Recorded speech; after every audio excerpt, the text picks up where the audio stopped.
What's going on, folks? Welcome to another episode of Adventure Talk Live. This is the live video version of the Adventure One podcast. Thanks for tuning in.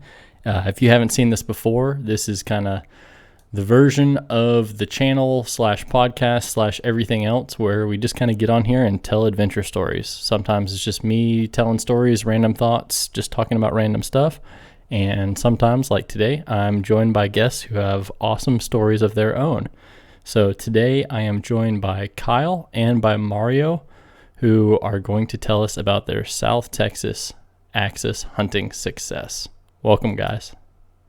Hey, man. Hello. Thanks for having us. Yep. Welcome Happy to on. be here once again. Yeah, you betcha. So Mario, first time for you to join this thing, but Kyle swears that you're a good dude, so I figured, friend of Kyle's a friend of mine. We'll make it work. That's right. It's nice of him to say all lies. So, Kyle, before we get into the South Texas story, you got something back from North Texas that you want to show off.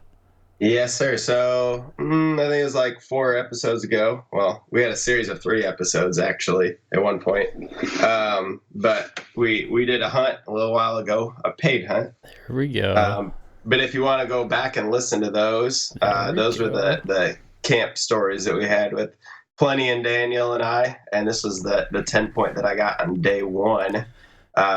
If you're listening to the podcast, it's a Euro mount of the 10 point. Just got it back, and they did a great job on it. That looks fantastic. Super white skull, dark chocolate antlers. Well, when they make the skulls really white, it makes the antlers look darker, which is that super cool contrast, So, well, and this is a good reason why people should watch the video experience, and the audio is good, and the story will be good later. But seeing that buck is pretty dang cool. They did an awesome job with that. They did. And turned it around quick, too. Yes, they did. I got it back. I mean, she called me like five days later, 20-minute drive up the road. She's got it done. Man. So, real deal. She's pretty awesome. That is a huge benefit to a Euro mount as well. Yes. Yeah, if you're in the Fort Worth area and you need a Euro mount, just let me know. And she tans hides. She tans hides also. All right. Well, I think y'all know something about that based on the story that you're about to tell. So you made the drive down south. What did that look like? What inspired this trip? How'd that go? Just tell me how it started. Probably say a few months ago, I was visiting some friends, and they live in Midland. And he was telling me about his ranch, and I'd been to his ranch before. They had gotten married there. But just in conversation, he had mentioned that there were axis down there. And just instinctively, it's kind of like, oh, you got axis down there. Like, how often do you go down there? He hadn't been down there in a while. And so our wives are constantly getting together for these girls' trip. And they had talked about getting together in February. And this was towards the end of the year. And so we're like, well, if you are going to get together, we're going to get together down in the ranch. We're going to go hunting and a buddy. And that's how Kyle got thrown in the mix here. And now they live in Uvalde, which is 5.5 hours southwest of Fort Worth, just slightly southwest of San Antonio. And it was an hour. 45 minutes to Mexico. 45 minutes to Mexico. So we're down south for sure. Cool. Yeah, I'm on a lease in Rock Springs area. And so I pass the exit to Uvalde. So I go right, y'all go left. Yep, I remember and it's seeing such that. A cool area. Yeah. So, but driving down, so we left on Friday. Like I got out of work, or no, actually I was staying home with a sick kid, but I was waiting for Paige to get home. My wife, she got home, and so we booked it out of there about 3:30. Well, that means we were driving through that South Texas country right at sunset, and for about 2 hours after sunset. And man, what did you think about that, Mario? Honestly, I don't think I'd ever seen so many deer in one night. If I'm being honest with you, the amount of deer just on the side of the roads, it's ridiculous. It's almost like I made that drive at night, and my Dodge Ram bumper will never be the same. It is a little terrifying as much as it is cool. Yeah. And you're constantly brake checking. Well, I'll tell you, every time I've been in the car with Mario, he's not driving under the speed limit. I'll just say that. But at this point, we were going under the speed limit for multiple reasons. Because he's like, "Oh my gosh, that was awesome! Oh, look, did you see that, dude?" And then he's also like, "I hope they don't destroy my truck." Yeah. Yeah. You got to watch out for the deer, and you got to watch out for Junction PD too. They don't take kindly to people. We heard that. We got that warning before we went down. So we were going the speed limit around Junction, that's for sure. So, but it was nice to see the transition. So it got dark, and you start seeing deer, and then the further south, then you started noticing the access, which we saw a herd of like 10 at one point. Yeah, access on the side. It's just crazy. They just pop up. And big old buck, and it was cool. So I'm curious, for me, anyways, is how long before they start eventually migrating up north. Man, they've started to. Like I've seen people. Well, and it's kind of hard to gauge too, because there's so many high fence places that bring them on, and so you'll hear people around. So like the axis I killed, it was on a ranch that was close to Waco.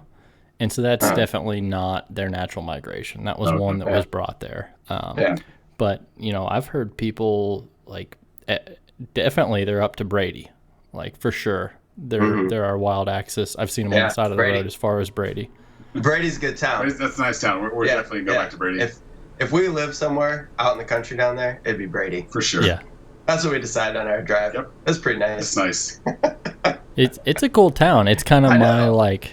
Got that little square and So. Got a movie theater right on the square. Yeah, it's great. They're showing Star Wars in the movie theater down there for free. Yeah, it's pretty sweet. Nice. For me, it's like just past halfway. So it's like this is my last like cool big town to get something if I need something. Other than that, it's like, buy it for twice the price at an Ace Hardware or an Allsips. Yeah. Or a tarp if you need it. Yep, the tarp. Definitely get your tarp before you get down in the middle of nowhere. Buy everything before you get out in the middle of nowhere. Yes, because that's a good plan. Quadruple the price down at the damn store. Yeah. Yeah. Nice story. I bought one of those little. The store. The guy was great, but one pound things of propane for $6.99. I'm like, I know I'm getting ripped off. I feel like I'm in Cowboy Stadium buying an $8 Jerry beer. Hey, where are you getting $8 beers? I thought you had like 12 or 13. I haven't been in a while. Well, they're expensive. Oh man. Well, so drive down Friday night, and then did you all stay on the property, or did you just find some motel to crash, or what was that like? No, we had my buddy's property. They have a ranch house, and that sits on 12 acres. So you have right off of, what is it?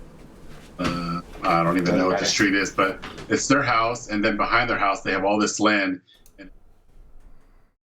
Tons of feeders back there, so they get, I think the herds come running through their backyard, 40, 50 at a time. Yeah, but they leave that all alone. That's their like viewing area. And so across the street, the maybe gallery, a quarter of a mile down the road, that's where their property's at. They have 200 acres or so. So we stayed with them. At their house, they had a couple extra rooms for us. It's a 4-bedroom ranch house right there. And so very nice, super nice. Definitely awesome. Treating us nice. So we got to stay there for the night. Which we would have happily put a tent. Oh, for sure. It would have been beautiful on the property. It would have been fine. Yeah. But they had a spot for us, so we stayed there for the nights we were there. Yep. Yeah, it was awesome. And so crashed there for the night, and then I imagine in the morning it was kind of just like whitetail hunting, or like did you go to a blind in the morning? Like what was that like? So they had they've got 2 tripods out on the property already set up, and people have them set up for whitetail hunting, and like that's their primary time to hunt on this ranch. So they Sure. whitetail season, they just kind of like just for hunting they let it go. I mean, there's 2 ground blinds there too, like, and the one ground blind was like just throw. It looked like something I would make, if you can think of this plenty. Oh like, man, they probably found looked like stuff on the garbage. property. Exactly. See, they made it for free. I will say that. Yeah. Yeah, sounds like something you would make. It was like shutters going one way. Yeah. I think I saw. Yeah, and it worked just fine bunch of because carpet. like the deer are used to it and it breaks you up. You know, Yeah. like you can move around down here, and the only thing that's sticking up is your head. Well, unless you're Mario, then it's like Then you're it's sticking for up sure. like your waist. I'm kind of up, you slouched can down. see, He looks yeah. taller than me, but I'm like 2 I took the taller or chair 3 for a feet reason. taller than him. Yes. I feel like. So every spot that we sat in, so like we both sat in like each other's spots at one point, and Mario was like, "Man, I was way too high in this spot. I had to like crouch down," and I was like, "I was sitting on my knees in that spot, so I could see over the rail." Yeah, freaking Goldilocks syndrome happening. Nothing was perfect. Yeah, Too high, too short, too big, too small. yeah, it was definitely built for like a 5'10" male, you know. So, and neither of us are that person, but you know, you make it work. So we went out there, and first spot I went out to this tripod that they had set up, and I would say was it probably 50 yards away was a old feeder. I mean, like yeah. a feeder that they had is one of those 5-gallon little ones that you have to like fill up like every week. Oh, like the just like strap on the side of a tree sort of deal? Okay. Off the tree hanging. Yeah. You know, they had one of those sitting out there, and it probably hadn't been, you know, filled since November.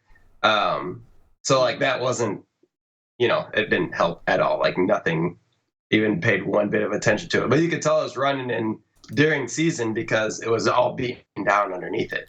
Yeah. So like they definitely used it during whitetail season. But yeah, man, I got in that tripod the first morning. Mario went over to the makeshift blind. Yes. Yeah, and this was So- what, like 5. We got we left the house at like 5:20, Yeah. and again it was right across the street, Yeah. so we were on the property hunting by 5:30. That's Yeah, being 5:30, generous. 5:40. And Yeah, kind we of were split sitting up. by then. Yeah. Yeah, he So- walks. In general, like down there, like there's kind of, it's either like rocky and cedars, or it's like thick live oaks, or it's like mesquite brush country. Yeah. They seem Like- to have, actually, it was like a bit of each because there's this Okay. huge hill. It like went into the hills there. Yeah, Like it was cool. the backside of their property was like the hills, like mountainy hills Yeah. across the property. And one side of the property went up this big hill that was real rocky. But then in between the hills, it was flat and just that scrub brush of the mesquite. Yeah, and then on the backside, it was flat and open. Yeah. Between the 2 properties. Yeah, and then it also had a drier creek. It had a creek running through the back of it, and there, as usual, there's like oaks along that creek. Sure. So there was, Okay. it was a bit of everything. It wasn't like Cool. a standard. Yeah, it was I would really say exciting. It was pretty It cool. wasn't anything specific. It was a nice Yeah. mix for sure. Yeah. Yeah. Cool. So Yeah, 'cause I'm you more in like described the, all the parts actually.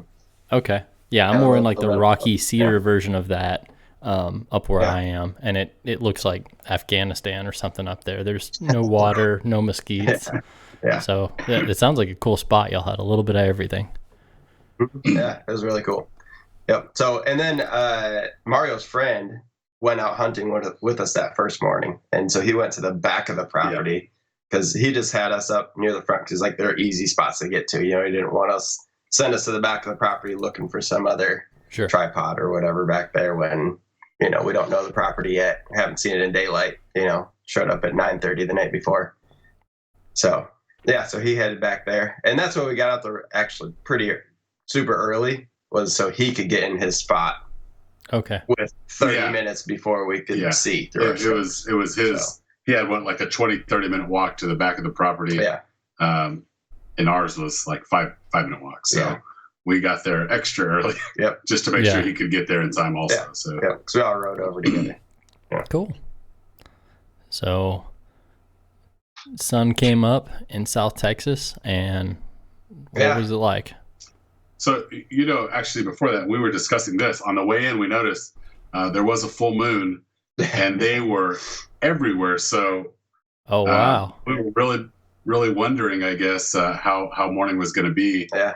Considering they were probably out and about all night. Hunker down because it was so bright. Like I didn't use my headlight the whole weekend. Oh wow. Like I did not turn my headlight on out or back Saturday at all because it was so bright.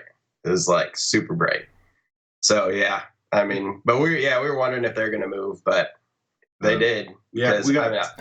I saw deer. Sun came up. I started seeing deer. From where you're at, you got a lot of doe, whitetail doe action. There's like it seems like there's a path that they kind of a trail that they walk, and I guess we're just trying to figure out, being first time there, which way they were actually going to be coming from the majority of the way. But he got a lot more action, I feel like, that first morning, early in the morning, anyways, than I did in the makeshift blind. Thinking about it more, I think that tripod was kind of sitting right on top of a pinch point, where like they were coming up, and there was a hill off to the east of that tripod, and there's trees and cover all the way up that hill. And they would travel along that hill because there's a field, like an open field behind that, like on the other side of that, to the south of that. And so there's this open field. For them to stay in cover, they had to go up this hill through the cover. And so I think they came down through the mesquites, and they would just go right up that side of the hill in the cover to stay out of that field there. Okay. And the tripod was sitting in between the mesquites and the hill. And so it was sitting literally on the pinch point. Like there were game trails that just overlapped in front of that tripod, like beaten down. Wow. Yeah. So it was set up kind of like just somebody's top pin bow stand. Yeah, it was. Yeah. Yes. Like I couldn't tell you the amount of times that first morning that like you could have shot a whitetail doe from, I don't know, probably 8 yards. Oh goodness.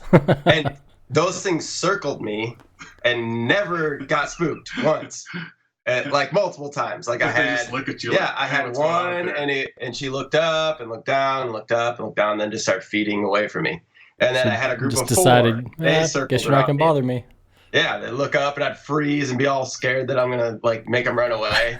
And then finally, like I turned around one time, and they're like there, and I turned back around, and I saw an axis doe up in the trees on that hill a little bit, but it's in the brush, so I'm like looking through my binos, and so I'm like kind of moving around because the axis can't see me. You got one to the right? Yeah, to the right, and on the hill there. And so just he's looking to the right, this axis. When you go up the hill, there's trees, there's cactus. When you go over the little ridge and go down, you go down into a little, I'm not going to call it a valley, but kind of like this valley. And that's where I'm at, by the way. Yes. I'm on the other side. Yep. I'm not seeing any of this. I don't see anything. Yes. At all. I'm seeing deer all over the place. I saw a cow. Yeah, all does. All does, like whitetail, and then I saw one axis doe. All does. And they weren't mixed, right? The axis was kind of hanging out by itself. Exactly, yeah. So these whitetails, there was a group of whitetail does. There's a single whitetail doe, another single whitetail doe. The axis was by itself. All I could see, it was by itself over in this brush. So no, they were not like, it wasn't herding together at all with the whitetails. Because I've heard that they do that sometimes. So when they run, they'll run these feeders where they know they're not getting hunted, and they'll run together. Whitetail and axis is what they said. So it's over there in the brush. And so I'm like, has no clue that I'm there. My wind's blowing the opposite direction. And so, I pull my binos up, and I like kind of, check around to make sure there's not like other axis coming from other places or something. And those whitetails are still sitting there 10 yards away from me, and I'm moving all around and like, and I think one of them's watching me like pull my binos up and look around. So as long as it doesn't spook, yeah, those dumb things didn't care a bit. That's one thing we noticed about the axis, though. They don't stop moving. Yeah, I know it. They walk, they keep going, they're looking and they're observant, but they never stop and just stare at you like, oh, what's going on? Yeah, they walk and this way, that way. You're just like, is this thing gonna stop? Yeah. No, they're not. Yeah. Yeah. When you're hunting a whitetail, so especially does, is they'll do the thing where they like kind of look at you and fake eat and stuff, and look at you and fake eat, and look back up at you. Like, also, I want to pause to note that once again, another moment where people who are just listening to the podcast are missing Kyle's excellent impersonation of a doe doing the peekaboo sneak. Oh, am I gonna eat? Just kidding. But I think you nailed it. I saw you move. But that's what they do every time. Yeah, no, you're right. I know their tricks. As soon as they go down, you're like, no, I'm not gonna move Not my yet. rifle yet. Not yet. Yep. And they'll do it 3 times or 4 times, and then they'll do a real head drop, and then you're like, move quick, and then big shot. But axes don't do that. They'll like, they'll even like, I don't know. I just didn't even see them really feed. Did you? No. They probably. Well, you didn't even have just time my to guess. see it. They're like I think they know when there's open area, and they try not to stay in open areas too Yeah. long. Yeah. They feed, and they've been known In the brush. in the brush, and they'll stand up and pick off trees, and they're not just sitting in the open Yeah. where I does think they'll calling them. I think they're also aware that they're hunted Mm-hmm. all Yeah. the time. Definitely smarter than the whitetail. For Because the sure. whitetail are like, they told us, they're like, man, those does don't do that during whitetail season.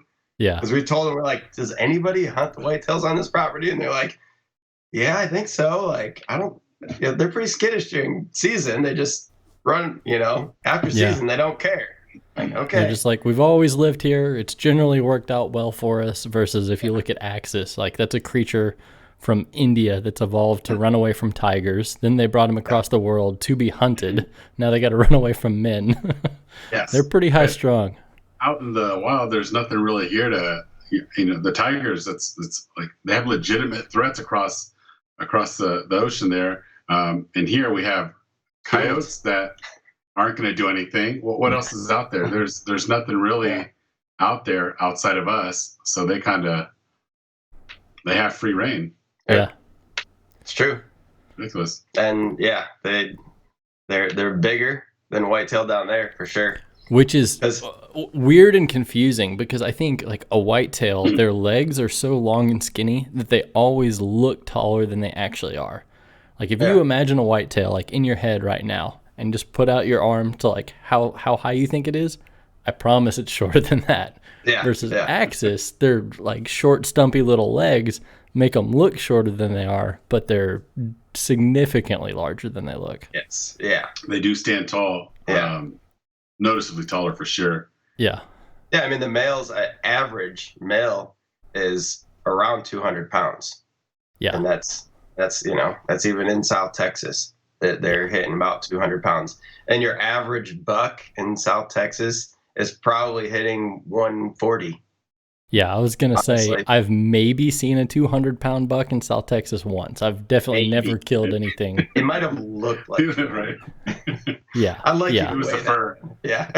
Yeah, that Puffed up that neck. guy behind me was my biggest buck, and that was 170, and that's still that's North Texas, and that's significantly better than South I would say Texas. that's a big deer in Texas. Yep. That's really big for not sitting in corn crops and not moving. For, Yeah. Mhm. So 8 months backing out up just a little bit. So on this hunt, so legally speaking, any Axis you can shoot them whenever. You can use thermal, you can use night vision, you can shoot them spring, fall, whenever. You know it. But yeah, in terms of the rules of engagement for this hunt, was it just kind of like, I guess with the property owner, was it kind of any Axis you see is fair game, or are they like pretty restrictive? No, they're good people. They pretty much like come out, get what you want type of thing. They weren't any restrictions on, and he had joked about. He said, he was like, if we get desperate, don't worry, we'll just go. We'll get the spotlights out. We'll go hunting at We'll night. spot them. And so yeah, he was pretty adamant about us getting something. So Cool. he was they were cool about. Yeah. And in their feelings and talking to the landowner, so Mario's friend's dad, he just felt like the herd around there was getting too big because they were coming through and just grazing everything down. So they had Oh wow.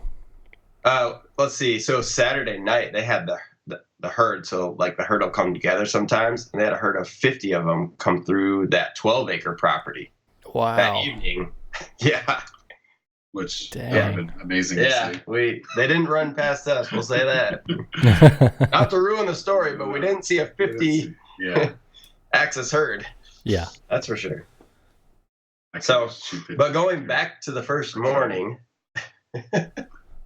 we can jump back into the first morning. So I saw that axis doe in the woods over there, and the whitetails were still kind of running around me. So I was like, I don't know, like I was about to like get up and climb out of my stand and like go after her because What time do you think you saw that access that morning? I don't know, 8:30. 8:30 or so? Yeah, Okay. it was well into the morning, probably an hour and a half after the sun came up. Before anything came up. I didn't see anything. I didn't see anything at all. Yeah. And it wasn't up until I'd probably say a little after 8:30, maybe 9. It was 9 something. It was 9 something for sure. I'm sitting there and I see something, and I look, and so from the makeshift blind, you have a pretty good view. There's a feeder in front of you, and then the little mountain or the little hill that goes up over to where Kyle was at, and then there's another little spot, and I see walking. My fingers across here. It looked like twigs or like a branch, and I was like, "What is that moving?" And slowly, There we go. you see this, and it's like, oh my god! Of course, and it comes, and then they start getting big, and finally you see his head, and I mean, how big they were? I mean, I don't know. we're gonna measure them. We'll measure them when we get them back. We're trying to figure out if they meet trophy standards. If they're SEI class. Yeah. Yeah, so I think it's 30 or 31 inches. Yeah, something like that. And I think the record that they have recorded is 41 inches, which is Holy smokes. massive. Insanely tall. It's huge. I'll just tell you this. It wasn't 41 inches. It wasn't 41 inches. But, for it being the first time seeing an axis in a hunt, they looked massive. Yeah, they might as well have been 41 inches. Yeah. So he's walking across, and I'm looking, and I see other movement in the trees or the bushes over there. And he walks across, and I mean, his head is, nice sized head, big rack. And then I see a couple doe pass by him, and there's, I don't know, 2 branches of a tree that make a hole about this big coming around. And it really is the only shot I think I'm going to have. I'm like, he's going to cross this from where he's going. Okay. And this is before I know that axis don't stop. In my head, he's going to walk into this hole and he's going to stop perfectly. I'm going to have a shot. He's going to be game over. Framed in. So, needless to say, I get ready. And of course, again, I'm tall. I'm 6'4". You can't tell by sitting down. But in this blind, I have to try to finagle myself. Squirming down into to get this shot. Holding it up. Still haven't mastered that yet. And so I'm sitting there, I'm like, oh, he's going down, and he crosses, and then I don't take the shot. I freaked out. I wasn't for sure. I mean, I would have hit him, but I try to put him down on one, and he passed, and so it's kind of like this hill going down from behind where he's walking, and so then you see him, and he's huge, of course, and he has some does with him. And they're following the trail, and from the looks of it, they're going to come across right by the feeder. And so I'm like, this is great. I'm going to have another shot. Yeah. I'm still shaking at this point, by the way, so it's going to happen. Couple does come by, of course. Yeah. And then as they get closer to the feeder, I don't see that front doe, and then I don't see the second doe. And then I see the buck, and then I don't see him anymore. And in my head, I'm thinking they turned up this little ridge, and they're gonna go run right into Kyle. I know it. And so I'm getting my phone out, and I'm like trying to text, but I'm just like, wait, don't text. They're going to be there. Oh no, they're gone. And I'm texting. And sure help enough, my buddy, help yeah, myself. pretty much. Help my buddy, Yeah. help myself. And so I'm about to message, hey, my stag or my buck's coming your way, and I hear. I'm like, hey, you didn't kill my deer, did you? And of course, And Kyle's probably like, I didn't see your damn name on it. yeah, He's down. exactly what happened. Well, so like as this happened, like the whole group just kind of made a beeline right over that hill, right at me.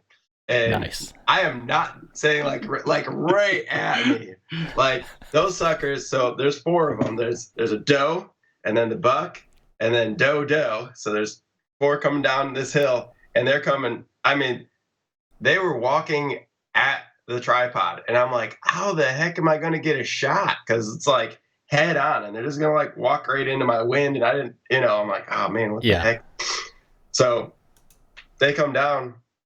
And there's a doe in front, and the buck's right behind her, trailing her.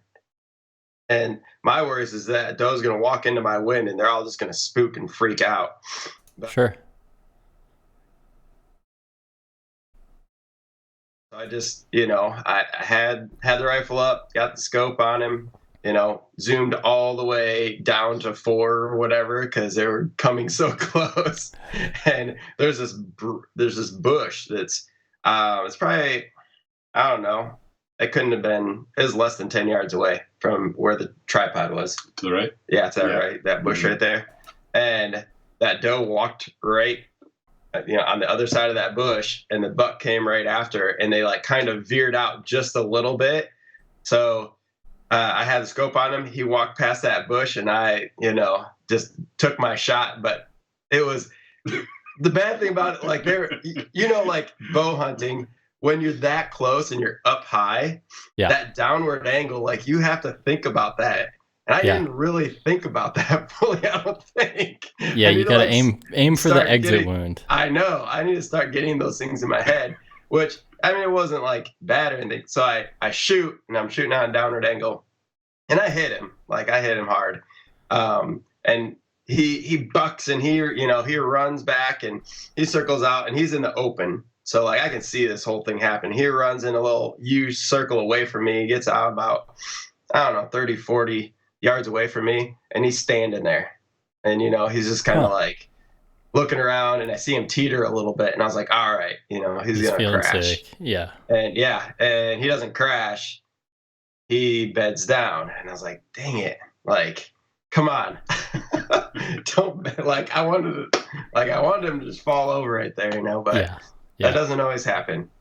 And so, like, in my head, I was like, man, should I have taken a shot when he's standing there teetering, to make sure, it knocked him out. So I'm just sitting there, and I got the rifle up on him. If he jumps up and tries to, spooks him for whatever reason, I'm ready to take a shot. Because if he gets up, he wasn't doing well. So I knew that, I was ready to take another shot on him. So I'm just got the scope on him. And then he kind of like snuggles up, and his head's like all the way up the whole time. And so I was like, okay, so it's going to take him a second to like up and, point at him. And I'm sitting here trying to text with my other hand to Mario. And I see his text. And I think my response was like, yup. I shot your deer. Got him. Got you, bud. So when you were watching him, were you still seeing his horns? Oh, yeah.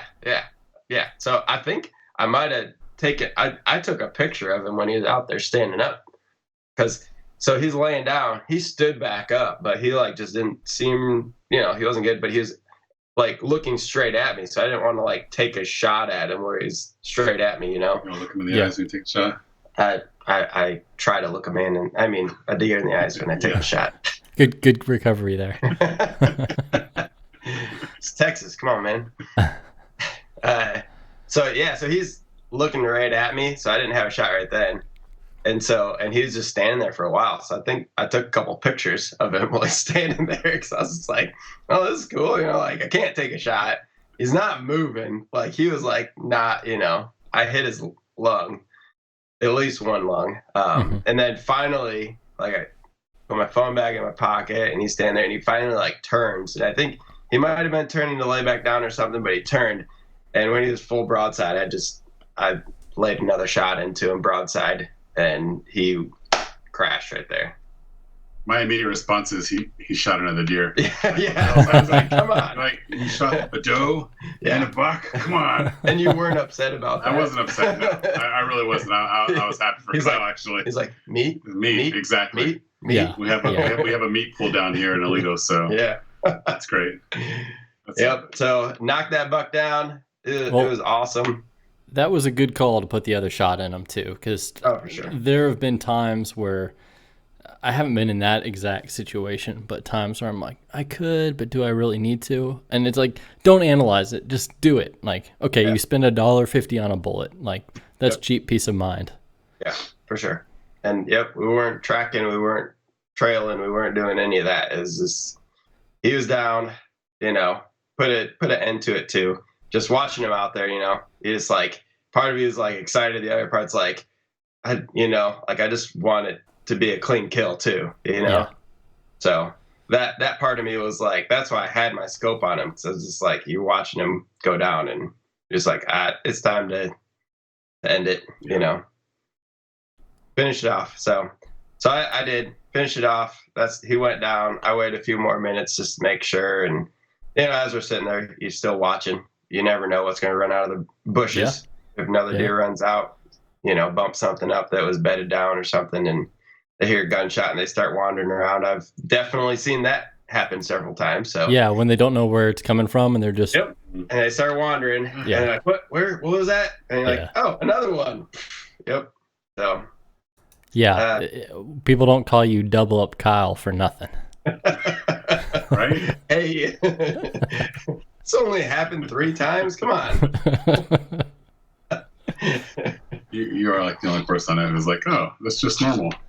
Yeah, Kill a deer and another deer walks up. Like, that's right. That's normal, right? I know. That's I was why like, yeah. Before we go deer hunting, I must tell you that I prefer to shoot them in pairs. Well, that's the whole thing. That's what I thought. Why people were like, oh, after you shoot a deer, you're supposed to wait before you go out and recover it. And I'm like, yeah, you gotta wait for the other deer to come up so you shoot that one too. Like, no, you gotta wait to make sure it's dead. And I'm like, oh, that's why. You're like, well, I'm definitely definitely more optimistic. Now you know what could happen. Yep. Yeah, so that was the end of that hunt. Everybody kind of came back up. We met at the buck, pulled the truck around. But yeah, by this time it was already a little after. At 10:30. 10:30. Yeah, it's 10:30. Okay. By the time we grouped up, got back together. So, because I think I shot it right before 10 o'clock. It was like 9:45, 9:50, somewhere in there. It was pretty late when he came down. Yeah. So, which I don't know. They say deer are just moving all the time. You never know. They say they move a lot, right? They just I mean, axis will, they don't like bed down for 8 hours normally like whitetail do.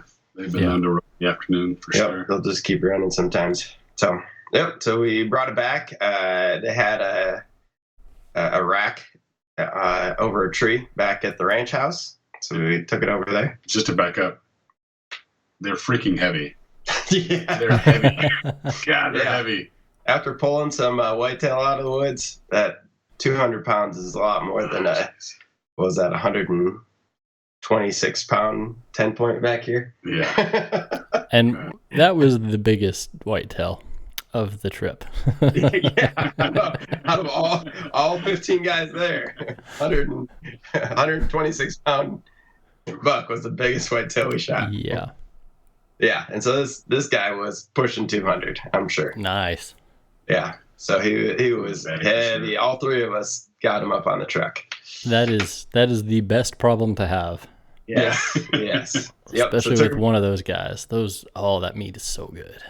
We're gonna find out soon enough. Yeah.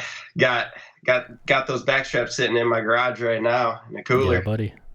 On ice. Yeah. So looking forward to that. But it's got about 4 or 5 more days minimum. Yeah.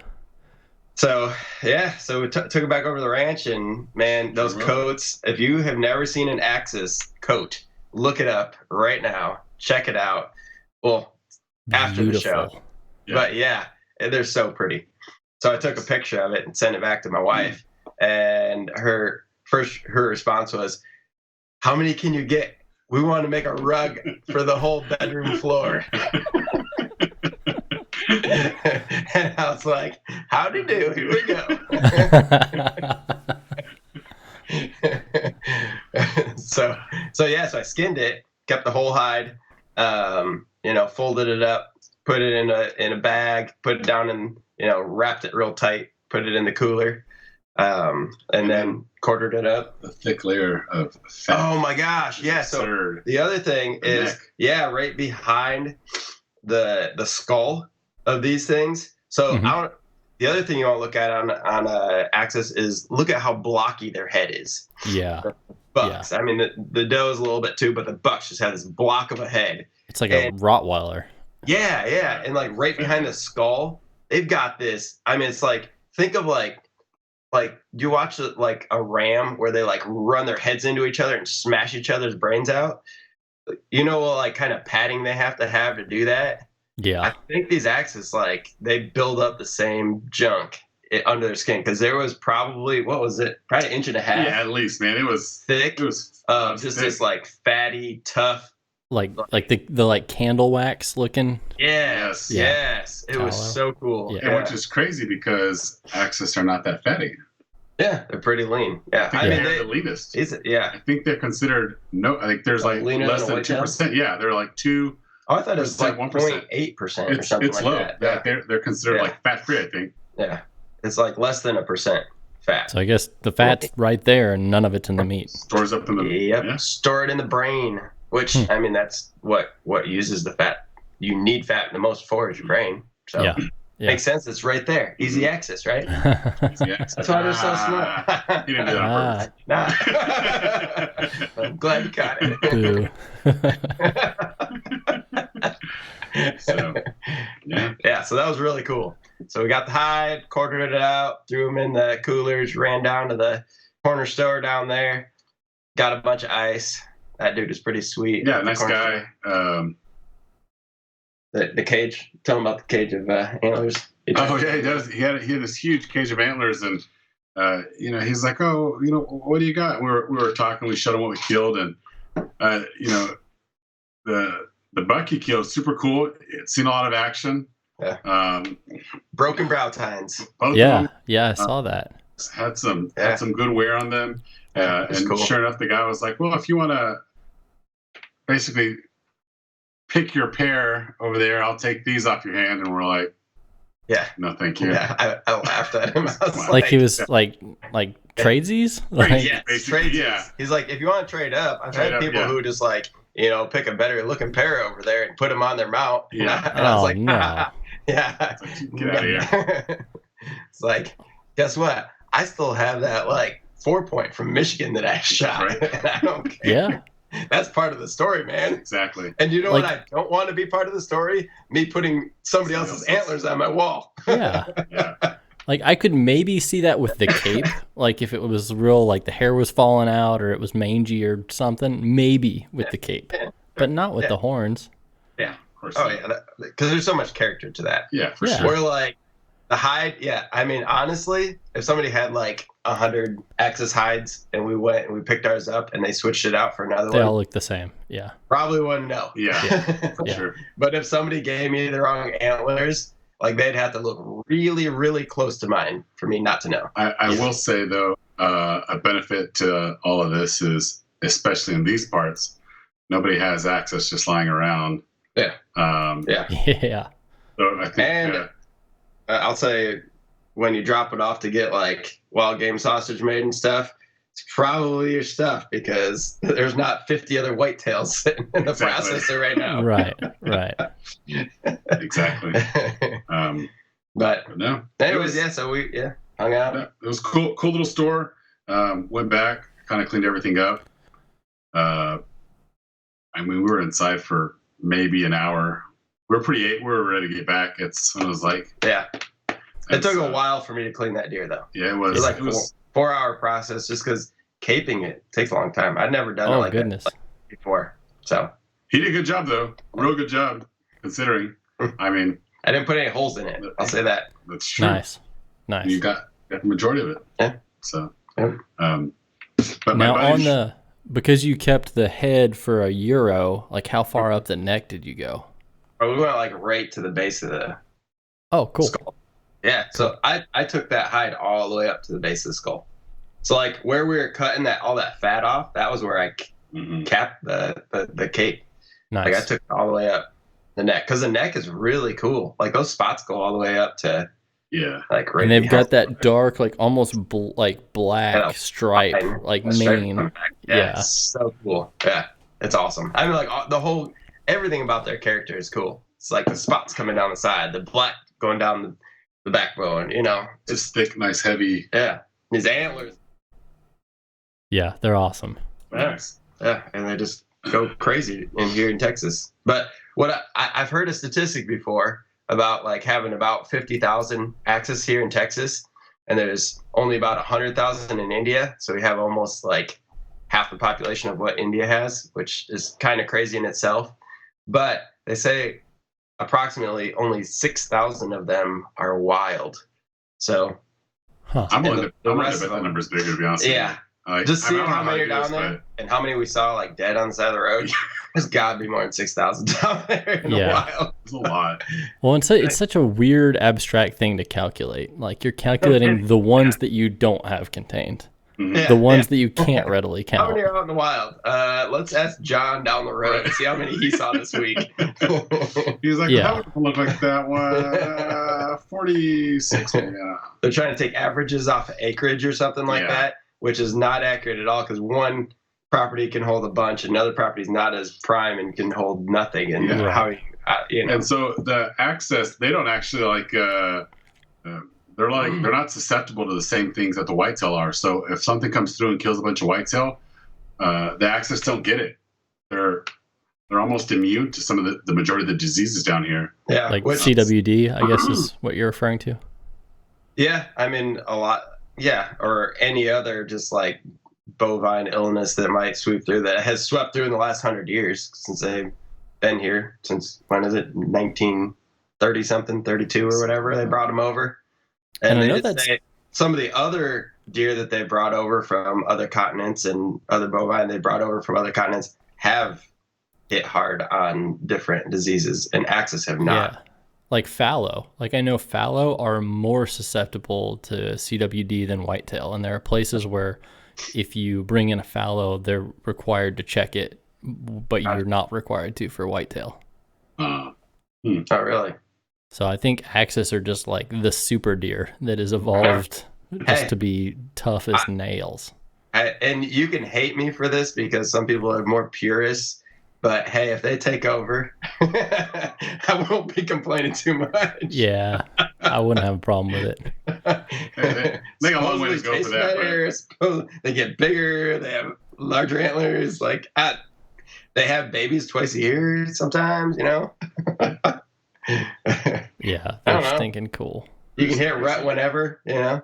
Yeah, jeez. Well, yeah, and so on that note, so your buck was hard horned, but did you see any in velvet or any dropped? Because they can be all mixed at the same time. They can be. So I shot that one that came down. That was the only buck I saw. So I didn't see any other bucks.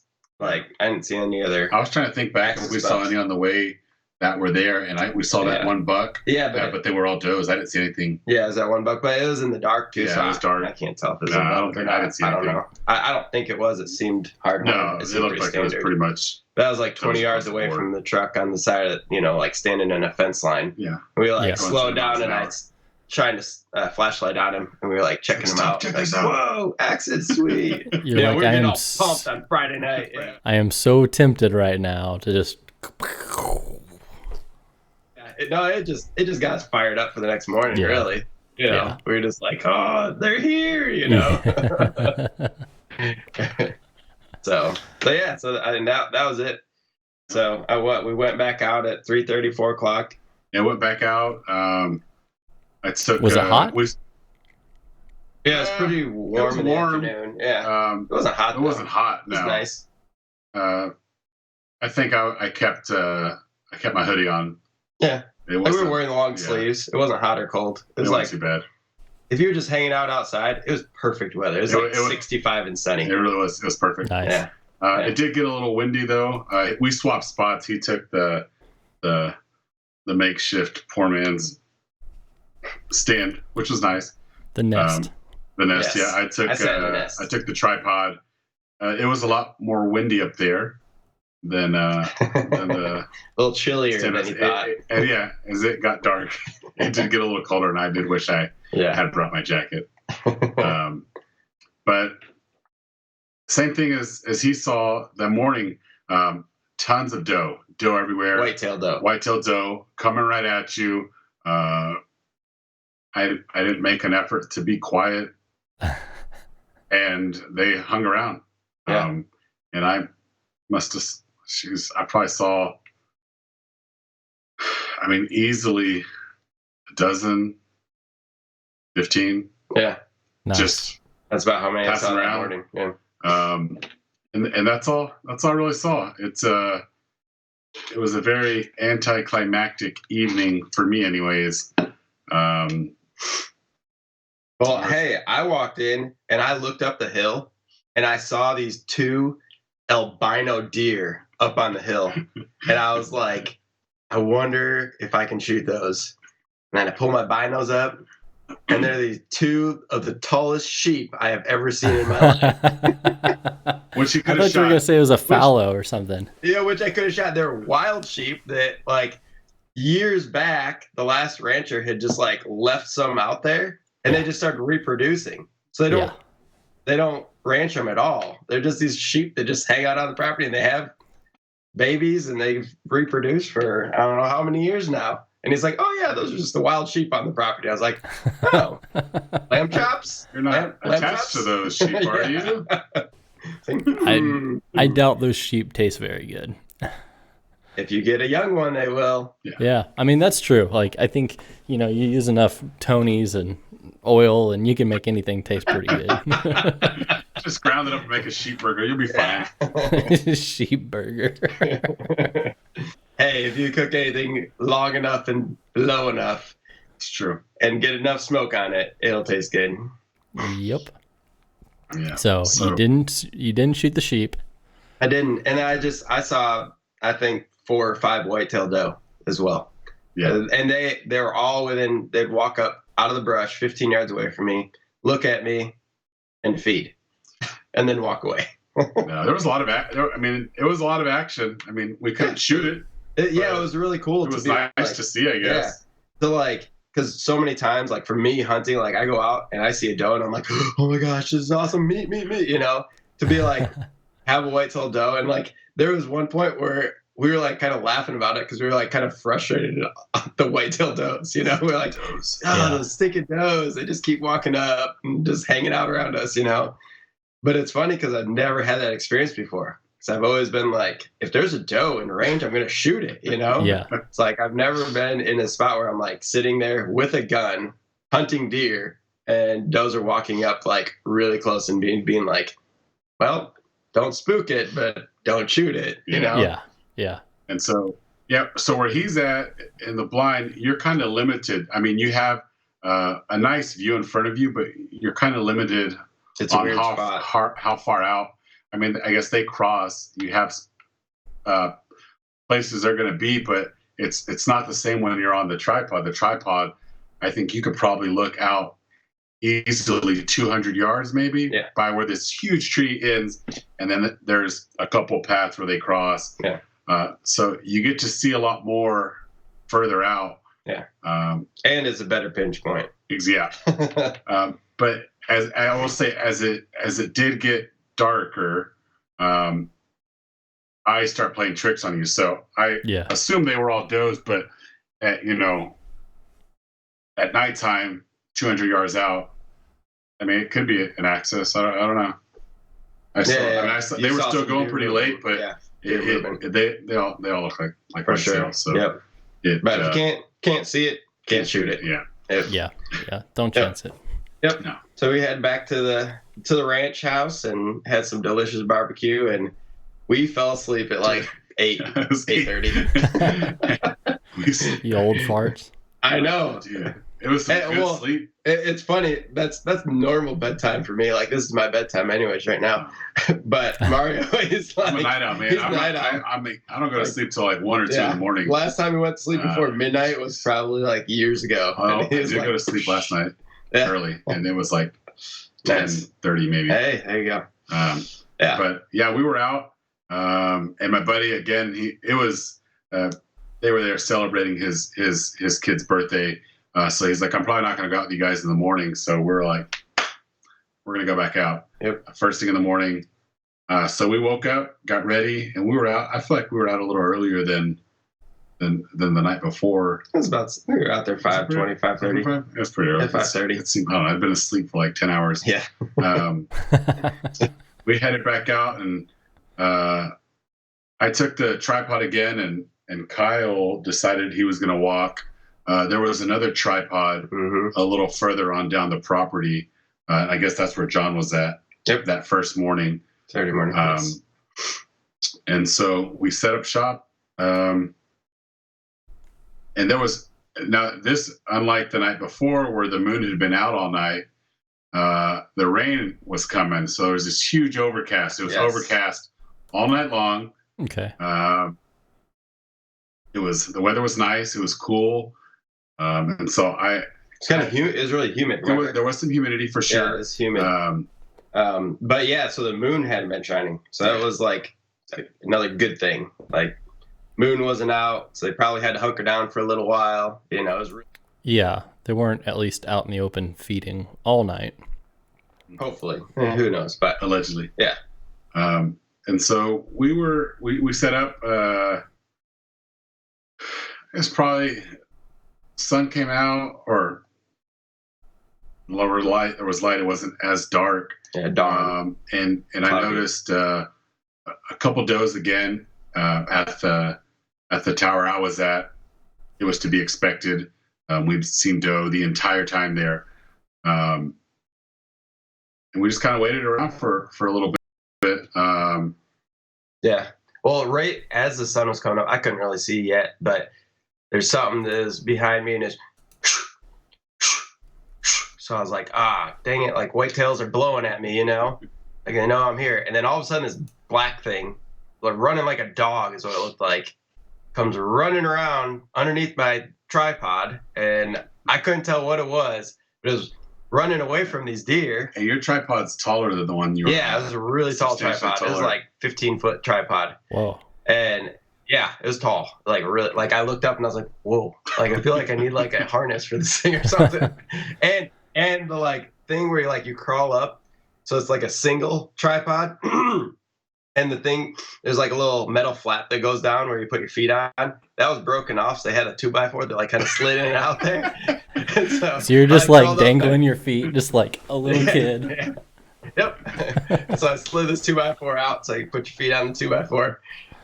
But this dog thing runs underneath me. It didn't look like a coyote. It's like darker, and I mean, I don't know. So, but it like ran past me, and then it starts growling. And I was like, what the heck? And this deer behind me is blowing, and I Chupacabra.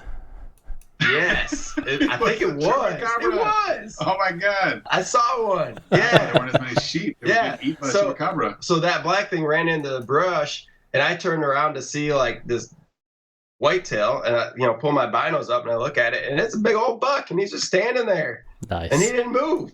He blew like 30 times, and I pulled my phone up and tried to record him blowing, just like get the sound, just so like you could hear it. Yeah. And every time I pull it up, I'd wait 30, 40 seconds. I'm like, and nothing, and then I put it down, and I'm like, dang it. And I'd pull my phone back up, and I think I did it 3 times, and I got nothing. But he did it so many times, and then they just walked off, like as the sun was coming up, him and 2 other does, and they just walked off and, away from me. And then a little 4-point whitetail came down and drank in this little watering hole in front of me. So I'm still hung up on the dog thing. Yeah, the chupa. Yeah, me too. I know. And you should have got a picture of that. Whatever that thing you guys saw in Coleman that one time, remember the chupacabra out there? It was a mini bear. Yeah, the mini bear. That's what it looked like. It was like down low to the ground, and like. That's when And I I was was like, I thought it was a big hog first, like that was kind of like the action. Yeah. But then it started growling, and I was like, maybe hogs growl, maybe it was a hog. I I'm don't know. surprised you didn't shoot it. Well, I thought about it, but then I was like, if it's some weird little whitetail or something, then I don't want to shoot a whitetail. I can't. If I could see through my scope, I would. Like, I would have pulled my scope up on it, but like, I could barely see through my binos to see it was like whitetails behind me, You could have had a Booner Chupacabra on the wall. and it was running. Like, I would have been. Well, that didn't stop you. Right? Right? What? Thank you. What? So it's still fairly early, and I mean, off in the distance, I see two doe access walking by, and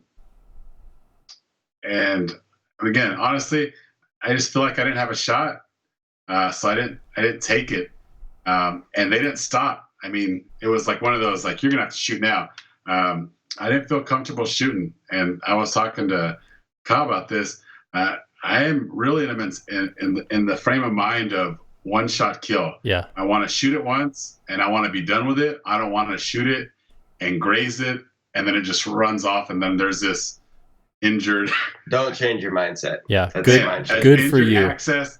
That's the mindset you need. And so I went back to thinking, I was like, I could have had a buck yesterday. I could have had a doe today, but because I'm like this good-hearted person who doesn't want to just injure them and want them to suffer, and so they ran off. And I pretty much at that point was like, this is it. That's the end of this trip. That's fine. Kyle got a real nice buck. We have some meat. We're good. Yeah. We don't need anything else. And it probably about that time, I'm sitting there, all the whitetails are gone, there's nothing else there. In the tripod. And I still. think I did in the tripod. I decided to climb down out of the tripod. Yes, because there's these oaks over in the back corner of the property, and I was going to play the wind and just kind of like circle back around and go to the back corner of the property, far back corner. Yeah. Just see if I could see anything through there. So I climb down and I start meandering to the back of the property towards that way. And so I'm over here mulling on how, like, well, it's going to start raining any second now. I'm not saying I want to call it quits, but man, out of my peripheral, I see something, and I turn, and mind you, at this by, I saw two doe. I let them get away. Of course, given that I had the shot, I told myself, if you see anything, you're going to shoot it. No questions asked. You just shoot, and that thing's going to die. Fact. So I'm sitting there, and Kyle could tell you, because the tripod that you're on, when they're close to you, I mean, they're just so close to you. Yeah, it's not like right there. You're not in. And as he says, so Kyle sits, and he's like, yeah. I'm waiting. He's looking over this, like, he's like, oh, I can see everything. We're like, I'm standing or sitting, and I'm like this, and I'm like, man, they can see my torso, they can see my head. See, your impression just then was what was the show? Al Borland. Yeah. Or no, what's Wilson. His neighbor's Wilson. name? Wilson. Yeah. Wilson. Hello, Mr. neighbor. Wilson over the fence. Yeah. Over the fence. That's yeah. That was me sitting in the stand. The same thing. And then there's me, like, yeah, Mario's like, flashing everybody. So I'm sitting there. Just after 1 second, I used to hunt a lot more when I was a child with my uncles, and then I took hiatus for like decades. And then he met me. And then I met Kyle, and then I was like, all right, we're gonna get back into this again. So I still consider myself a new hunter. I hunted a lot as a kid, but not as an adult. So this is still fairly new to me, and I've been put in these positions to hunt. Luckily, in these great places. Yeah. I don't know what I've done to deserve it. All this awesomeness. Exactly. So, but still, I mean, an access it's great for anybody. And so, out of my peripheral, I see, and it's one of those things where you're like, man, this thing is effing close. I don't even know exactly what it is. And I turn, and it is this. It's a monster, man. It is. I was like, oh my God, this thing is huge. And just looking at it, it looked bigger than the one we'd seen the day before. Because I got a really good look at the rack the morning before. And so I turned, and it wasn't even like a hesitation. And this all happened, I would say, maybe 3 seconds. I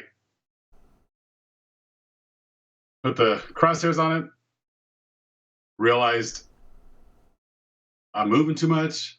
So I squat down in my little stand here, tripod, and I get in. And of course, my heart's just beating crazy fast. And I'm on it. And it's like, this again happens in seconds. I take a shot and I get back, and he jumps up, one leg goes up, and he books it. And I'm sitting here. Yeah, 3-legged, tripod in it. Yep, tripod. I mean, it was a shot, maybe 15 yards. That's being. Oh, the deer was 15 yards from you? Yeah, this axis was like 15 yards from me. Holy smokes. My peripheral, I see all these. There's a bunch of little trees, and he comes out of nowhere. Again, these trees were pretty short on the left, so him walking by, his rack probably just looked like trees. And so you don't actually. It's a bunch. If he's not moving, you're not seeing him. Yeah. He pops out to one of these little open areas, and it's just insane how close he is, how he doesn't see me. The wind is at my back, so the only thing I can think of, he's coming this way. There's no scent, and also he's so close, it's probably going right over his head. So I get on him, take a shot, and it's one of those things. It pops up, it takes off, and my first thought is, what an idiot. You missed a shot from 15 yards away on this animal who is, and this one's, I mean, he's 200 plus. He's a hoss. Big. And he takes off. And so I'm like, well, what happened? Come back. So I sit there and I wait a little bit, and then I begin to wonder, like, man, he's gone. I'm gonna have to go search for him. It's about to start raining. And then I sit. I'm like, just sit. You saw which way he went. And then I hear him. And I'm like, all right, we're good. You heard the sound. It's not going to be much longer. Gurgly, yeah. I'm like, all right. So I just sat there. And as I hear that shot, because I was walking away from Mario, I heard the shot. I pull a 180, and because as I'm walking out there, and John, the owner, told me that they had just cleared this spot for a power line that goes through the middle of their property, and it's a clearing, and it's about 30 yards wide at least. And it goes and forever. It goes like miles. You can see like 2 miles down nothing, this flat. Yeah. So I had this in my head the whole time. I was like, if I hear a shot out of him, I'm hightailing it back to that spot, because there's probably going to be a bunch of animals running the line across that, running the line. That's a good strategy. That's forward thinking. Exactly. And I hightail it back up, and I'm downwind of the whole property. So like I knew, like, I'm going up this trail where I'm going to sit by the fence, and the wind's in my face, and I'm looking all the way down across the property. And it's probably like maybe 250, 300 yards across the property. Okay. And so I'm sitting there, and I can see it across the whole property. And so I hightail it up there, and I sit back against this tree, and not 2 seconds later, I look to my left, and there's a doe walking the fence right at me. And so I'm sitting against this tree, and I just turned, and she's probably like 60 yards when I took the first shot. So this is what I don't want to do. Yes. So this is probably Mario's nightmare. I turn and I take the first shot, and she was only like 5 yards away from the fence. She turns and she bounds to jump over the fence onto the neighbor's property. Was it high fence or just regular, just cattle fence? No, regular cattle fence. And she doesn't make it because I hit her, and she rams into this fence, falls down, gets back up, and starts running right at me. But like, not right at me, but like real close. And so she's running at me, and I'm like coming up, and I'm like in my head, I'm like, did I hit her? Like, I don't know what the heck happened. And so I already had reloaded my gun, and I get the sights on her, and I shoot again, and I totally missed. And she's probably 10 yards away from me, like running, but just full on run right in front of my face, which was just stupid. And so then I get up, and she runs into the mesquites right there, and then she like runs over by this tree. There's like there's this brush in front of her and everything, but she's standing broadside to me. And so I had already reloaded again, and I'm standing there, and she's like just standing there, and she's like kind of looking around. And I was like, man, she ran fast and all this stuff. But then I see like underneath here, like on her chest, that like I had hit her, and I hit her kind of low. And I was like, if that was a heart shot, she would have fallen down by now. Yeah. Was my thought, And so I'm like thinking like, man, I must have just like hit her in the gut straight low. So like I need to hit her again, and she's still standing. And if it's a gut shot, like she could go run for another mile and then die, tomorrow morning. They're resilient, I would say. Yeah. Oh, they're tough. They're tough, man. Like those, like every whitetail that I've shot where I shot that buck axis, man, would have been laid out flat first shot. But these guys are like, no, I'm going to run around. I'm going to stand up and lay down. And yeah, so she runs into the brush, and she's standing there broadside. And so I pull up and I leaned up against a tree, and I took another shot, and she was still standing there. And I was like, what the heck? And I think I hit the brush, and that last shot didn't even hit her either. But she so I'm sitting there, I reload again, and I'm like, man, I'm getting low on ammo at this point. And I'm sweating. Like, as I'm like sitting there thinking, like, do I like try to get in closer and just like get around the brush or like circle her some way so I can get a clear broadside shot, not through a bunch of brush? Well, that's the thing with, a rifle like a 270, like a really fast projectile, like you hit a piece of grass and that you're going to miss. Yeah. And it's going to move it. Yeah. And I'm sure that's what happened on that last shot. Cause like I was standing there and I was right on her, and, but like I'm looking at branches that are crisscrossing in front of her. I've been there and done that. And yeah. A twig has ruined me. Yep. Watch that one on video. Yeah, this big old buck from one twig hanging out in a tree 10 feet in front of you. Yeah, that was frustrating. So I'm sitting here, and then I hear it, and I'm like, Kyle just murdered like 57 access. What are all these shots that are going off? Like, shot. He's like, there's no way Kyle's shooting 3 times at one deer. Kyle's got to be defending himself from that chupacabra. Right, exactly. I'm like, I got to go down there. He's freaking getting attacked for sure. So all this happens, I mean, what? 10 minutes apart. Yeah, I wouldn't say not even that. It happens fast. I hold butt. It's about 100 yards. So sit under that tree, and then it instantly turned and shot. So I'm sitting here. This is. I'm like, oh, geez, he's killing thing. I'm like, man, my face. Why is my face so hot? And I'm looking down, and it's just like dripping blood off my face. This is where the amateur hour comes in. So it occurred to me that when I was in this tiny blind or low tripod, the low, and I went to aim down, and I got up on my gun and shot. It kicked back and caught me. You can see I still have a little Band-Aid on. Oh, you scoped yourself in the nose. Oh, scoped myself. Yeah. And it's not crazy, but enough to where there's blood, and I'm like, oh, shit. Yeah. How am I going to hide this story? Yeah. I'm like, I gotta hide this. No one's going to know. So I'm over here bleeding to death. And I'm like, Kyle's getting mugged. I'm like mugging myself. This story, these things just don't write themselves. We've got chupacabras, feral sheep, scoped in the face, Kyle defending himself from Axis deer. Axis doe. I go down, and the buck I shot, he kind of looked like he's betting a little bit, but you can just see in his eyes that he's pretty much dead. Kind of gave me that look like I'm done. Yeah. I went up to him. It was a clean shot. I blew his whole his front shoulder was broken. Yeah, just he went through the front shoulder into the lungs. Hit the heart too. Come to find out. Would you hit him with? he was What round were you shooting? 270 also. Okay. Oh yeah, come on. What else do we shoot Yeah, around you're here? only allowed to use a 270 if you hunt with these folks. But I just noticed at 15 yards there was no exit wound. Yeah. Huh. There wasn't one in mine either. Yeah. It must have just hit something hard and the bullet just blew up inside it. Look. Yeah. Never found the bullet either. But went down there, started inspecting, and it was it's easy to say like, oh man, this thing looks bigger for sure, but I was actually pretty close. That I felt like it was bigger, but when you go down, man, he was huge. He was fatter.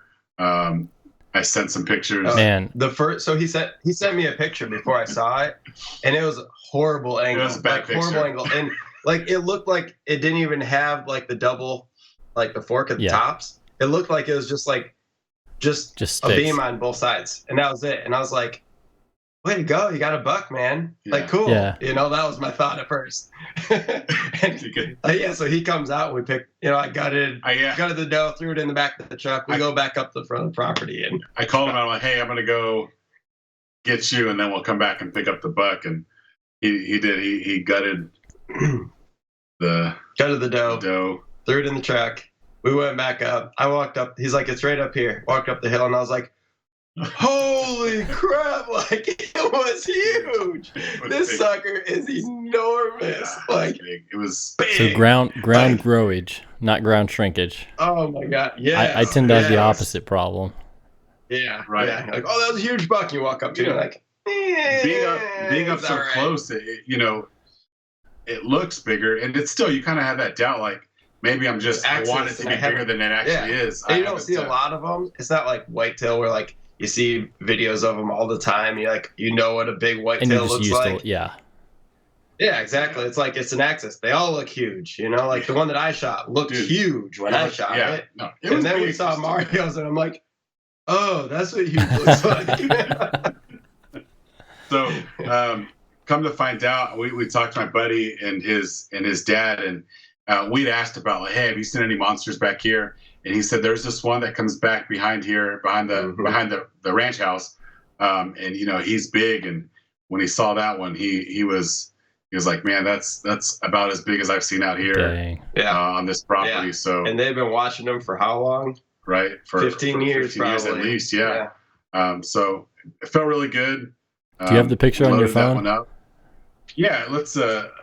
I was going to ask. I was like, I wonder if these pictures will pull up on the. Yeah, we'll kind of do the janky Let's hold it up to the camera thing. You can do the next. Here you go. So this is Kyle's. I'll show you here. I can give you that. Oh, you got yours. Yeah, I'll put mine. Here you go. No, that's horrible. It's just reflecting your screen. Oh, same. Yeah. What if we do this right here? Watch this. Low light. Oh, that's like too much. There we go. That's better. Is that better? Dude, and he's wide too. There you go. Yeah. That's cool. Because like the one I got a couple years ago, like he's just not wide at all.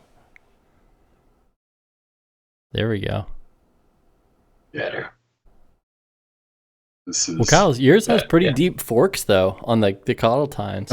It is. It does. I said there's a. I love the character of my buck. Yeah. And he is just like, he's an old fighter. Like yours is older. Yeah, I think mine is older. Right? His just has better genetics because we put it because we had both the heads in the back of the truck and you just put them side by side, and Mario's is wider, it's taller, but mine looked like an older deer. Yeah, for sure. Like everything about it looked like an older deer. He was more of a badass for sure. Yeah. Yeah. He's a fighter. Mm-hmm. Brow tines were all the way down, broken down to nubs. Yeah, like at the basis. His head was beaten in. Mario's had real fresh scrapes on it. Like he had just come out of velvet very recently. Yeah. Mm-hmm. Yeah. He'd been rubbing. Yeah. Dude, or scraping. That's such a cool buck. Rubbing. Yeah, that's what it is. We have this ongoing joke where Kyle always mixes up the difference between a scrape and a rub. Because they're both the same thing. Nope. Yep. You can rub the ground or you can scrape the ground. You can rub a tree, you can scrape a tree. Well, what the hell's the difference? In the world of synonyms, yeah, we're in the same ballpark, but Semantics, yeah. But no, it ended up being good. Like I said, we gutted them both while we were there, and loaded them up. Yep. We did notice though. First, we gutted the buck and then dragged it. And pulling this buck downhill, both of us still It's freaking heavy. Like so heavy. Until you're dragging one, I guess I don't know. There's not really you can say like dragging somebody dead weight, but I don't know if it does any justice. Like if it's 200 pounds, it's like the heaviest 200 pounds ever. They're a little more than 200 pounds. They're just heavy. Yeah, they're big deal. Cumbersome. Yep. Dead weight. Yeah. Awful. Yep. But great. So gutted them, went back, packed our stuff up. Well, we loaded loading up the buck. We noticed there was a little milk. Oh yeah. A little bit of blood. And come to find out that pretty much does are either always feeding or pregnant. That's their life. Just FYI. Yep, they've got a fawn or they're pregnant. Yeah. Always. Axis does. No downtime. There's only a few months in between when they've weaned their fawn and then they ready for another go into round. heat. Yeah, they go back into heat. So so this one had some milk, but from the sounds of it, you're either gonna find milk or you're gonna find a baby in there. So I guess I'd rather have some milk than a fetus. Yeah. Yeah. I don't know. What do you prefer? But no, we we loaded them up, headed back. They came out. They looked at the buck and the doe, and talked about how cool they were, the size of them, and it was nice to get some input from my buddy's dad, who he'd been on that property for quite some time.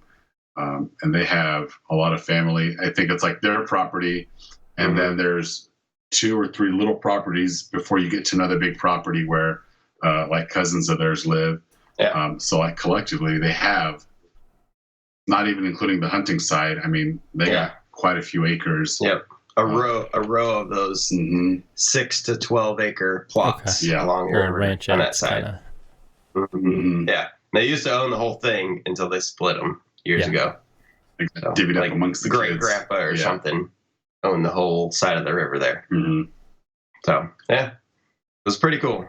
I mean, just hearing a little bit of history down there, it's pretty awesome. Ran back up to the old corner store and packed the cavities full of ice. Yeah. Wrapped a $30 tarp around them. Stupid tarp. Hey, he did give us a free bag of ice though. He did. He was a nice guy. We got a free bag of ice. Yep. That was because he was trying to steal your rack. Yeah.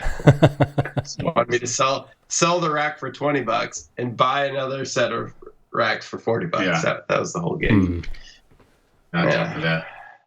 But overall, it was a really cool experience. I really appreciate my buddy letting us onto his land. Yeah. And more than anything, not really having any restrictions. So what we can take, Yeah. It was nice that they're just like, hey, you guys want some meat? Yeah. Like, come take it. If you shoot a big one, cool. And they're like excited for us and happy for us, and and they're just that they know that they're exotic species, and there's a bunch of them around there, and they're not trying to like hoard them from people or anything. They're just like, hey, here you go. Yeah. So it's awesome. I'm very, very grateful. Well, and people will. I got to come friend of a friend. Yeah. People will dog awesome. on Texas hunting and hate on it for just like, oh, there's critters everywhere and everybody's just shooting stuff all the time and there's no seasons and just whatever. But I think this is a really good example of the good side of it, that there are these wild animals and people totally willing to share. And, there's a lot of trust and a lot of meaningful relationships. And it's something that it's totally a win-win, where you get to hunt these amazing animals, tell these awesome stories, have these cool experiences. You get to bring home, y'all probably brought home 100 pounds of meat, at least, I'm guessing. At least. Of prime, best venison in the world. Yeah. And a lot of these We're gonna- people who we're- are hating on Texas hunting, I mean, I've hunted out west, and there's a lot of, I don't know, you can kind of be a prude about public land and doing it the hard way, but at the end of the day, like it's hunting and going out and getting what you want and enjoying it and putting meat on the table, and this is why it's so great. Yeah, I will say for this specific hunt, anyways, it's not like, I get that it was private property, but it wasn't maintained. So it really, and I didn't know the area. I didn't know what I was doing, so it really was kind of new to us. And the fact that Kyle can get down and walk and just, oh shit, gah, Yeah. gah, gah, gah, gah, gah, gah, gah. Like it's different. It is nice. It's not, hey, we're gonna go to the stand and the feeder down there is working and we know they're gonna come. Yeah. And this buck is the one you're looking for. Exactly. Here's a picture of him. So, which I'm okay with that. Yeah, but we weren't doing that.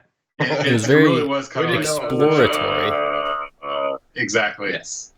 Which was fun. And I think if we get to go back, it'd be nice to do a little bit more roaming, because I bet there's a couple spots that I noticed that I think would be really cool spots that I think you get a lot of action.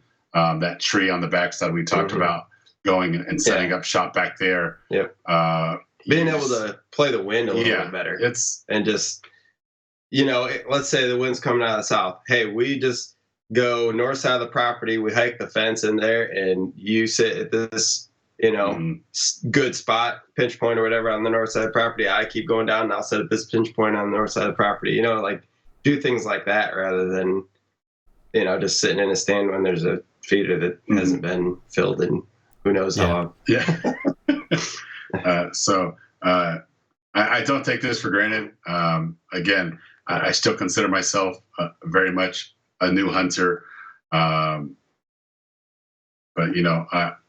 I'm open to all hunts, and given the opportunity, I'll happily bring somebody along with me to experience it. I appreciate it. And so it's just good. It's fun. It was probably one of the better weekends I've had in a really long time. It's safe to say. That's awesome. That's awesome. That's so cool. It was awesome. Well, and it's cool just to share these stories and just like something that's just a weekend warrior style. Just like go out, get it done, get as much done as quickly as possible, and to hear it turn out so well, like that's exciting. That's awesome. Yeah. So much meat. Yeah. It's going to be awesome. Well, that's what we can't wait to see. We got we were talking about then it wasn't like, hey, when we get our racks back, we got to take a picture together. It was, hey, when we get all this meat, because we have some here, some being made into sausage, some here, it's like when we get all that together, that's what we want to take a picture of. Yes. The meat haul, the pelts, the racks. Just have everything. Just gonna be check this out. One glorious picture for sure. Well, and I want to see photos of all of it. Like that's all amazing antlers, beautiful hides, and that good old pile of meat. All good. Yep. The meat, man, I can't wait. Yep. It's going to be awesome. It's going to be good. Well, Kyle and I were talking, and it's funny because I have this. So it was, I guess, nearly 2 years ago when I did my Axis hunt, and I vacuum sealed all the steaks and stuff, and I couldn't not have any Axis. So I have this one old freezer burned steak in the very bottom of my deep freeze that it's just bring it up. I just couldn't have no Axis meat left, so I've been saving it. And I'm like, Kyle, if you don't get anything, I guess we'll just split this. You should bring it over when we cook Axis, and then we'll cook yours with it, and we'll just compare and just be like, so 2 years in the freezer, did it make a difference? It's aged. We can do a video on it, just comparison. Be like, this is a 2018 vintage Axis reserve. Let me ask you this: first off, what did you do with your meat? Did you have it processed? Did you process it yourself? And secondly, what did you like best of all the things? Did you do anything? Because I was talking to Kyle. From my standpoint, I love hunting. Like hunting has really, I loved it when I was a kid, and Kyle's got back into it, and I can already feel this like, oh, this is going to be awesome. Yeah. But something I like to do. I mean, I would argue more than hunting is I like cooking. Cooking's my jam. Like, I love cooking. I love experimenting. I like trying new things. And so we're going to have all this meat here. What are your suggestions? What do you do with it? What have you tried? What's good? What have you wanted to try? We have our we have the meat coming back, and I mean, we have a little bit of everything. We made sure to leave parts whole and keep bones in, ribs on. Like it's gonna be everything.